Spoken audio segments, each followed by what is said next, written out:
we'll start with the news. Jeff Carlisle breaking the fact that Christian Pulisic has agreed terms with AC Milan. It's all down now for the two clubs to agree a transfer fee for the US international. A lot of speculation about his future. For more on this, what a double out this is. Julien Laurens and Gab Marcotti. What a weekend treat for us all. Gab, how difficult is it going to be to get this across the line regarding that transfer fee? Well, I think the impression, Milan are confident, but they are, my understanding is they're a little annoyed and, perhaps almost ready to walk away. From their perspective, this is a player who has a year left on his contract with Chelsea. This is a player who's agreed to take a substantial pay cut to join Milan. This is a player who clearly doesn't fit into Chelsea's plans, otherwise they would have extended his deal.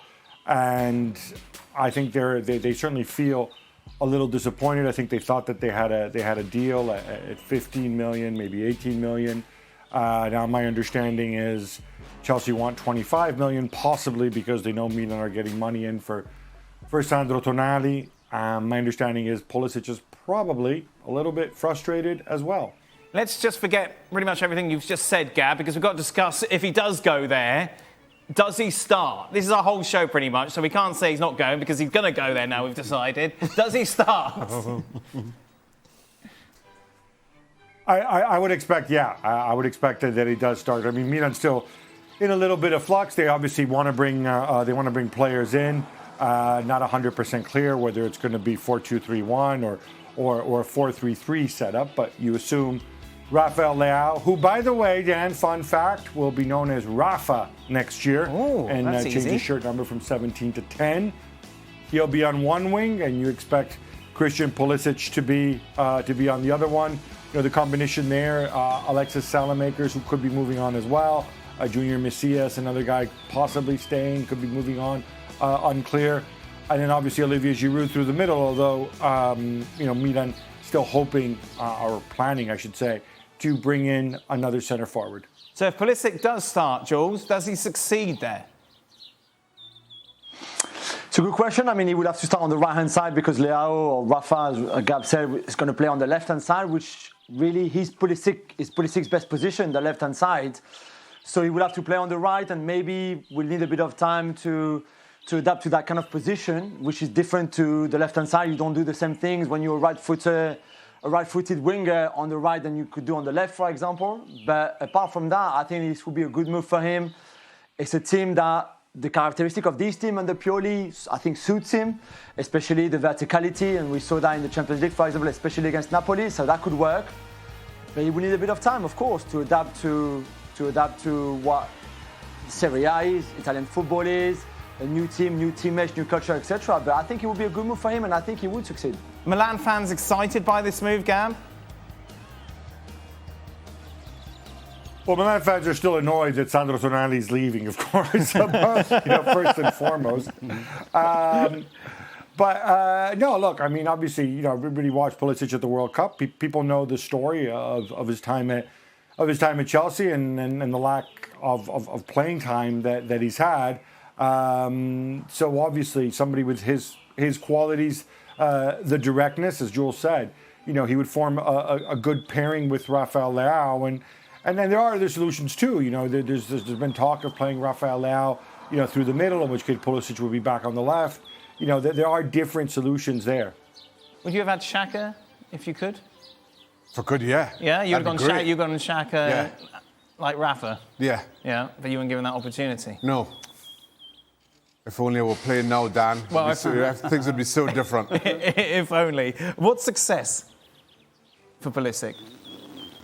To consistently be in the AC Milan team to start with. Right. It's a long, long time since he's been a consistent starter with Dortmund. So this will be something new for him. I don't think he's ever played 10 games in a row with Chelsea without either being dropped or injured. So I think first off, he has to get settled in and be a regular starter. Right. And then go from there. Because to think of anything else just wouldn't be the right thing to do. He has to get settled, get playing, get his form back, and then start building again. And he could do that, Shank? You think this is a good place to do it? I'm not at all certain. I'll be really honest with you. Listen, I like Christian Pulisic as a player. I really do. I think he also has good leadership qualities, and you see that on display for the US team in particular. But 4 years at Chelsea, where he struggled, last season or two at Dortmund, I don't think he's seen anything of him, anything of his qualities. So now going into a team like AC Milan, and regardless of what their current issue is, we are talking about a team that finished fourth in Serie A, that will be playing in Champions League, and just because of the badge on the shirt, there's a certain level of expectation around representing that club. I'm not sure that's where Christian Pulisic needs to be. I had advocated that play a little bit lower down in the Premier League, where the expectation isn't high, and you can work your way back into that player that you promised to be 5 or 6 years ago.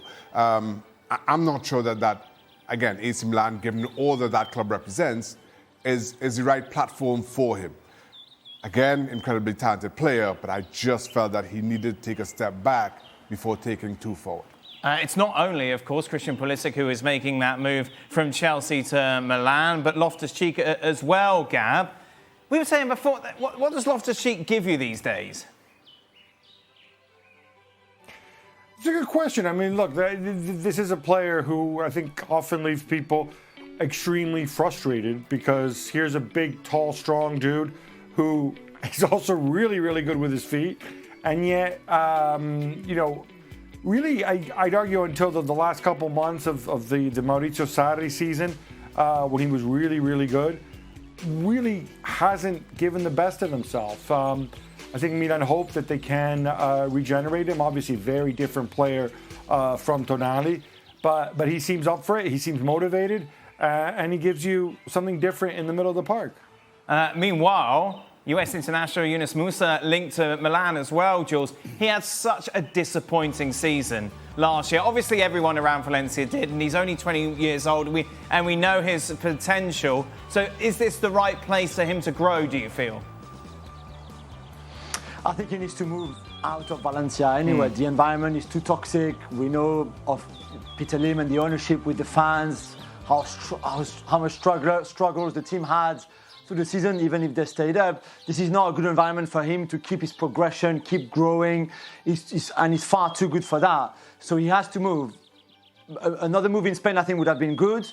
If he wants to go to Italy, and I think tactically, someone like Pioli can be really good for Musa. I think he can really benefit from it. He would have obviously played in England, played in Spain, played in Italy. That brings, I think, a lot of positivity to him in terms of knowing different cultures, different approaches, different environments. And I think, again, Milan could be a team that suits his qualities. And Tonali, as we know, is going. So you will have Benacer. You'll have him, you will have Loftus-Cheek, but you'll have opportunities, I think, for him to play, and potentially, especially in a 4-3-3, I think it could do really well if Benacer is the sixth holding, and you could have Yunus Musa on the right, for example, and then somebody else on the left. That midfield three could be really interesting, and it could be the box-to-box guy that I think would suit this Milan team too. So on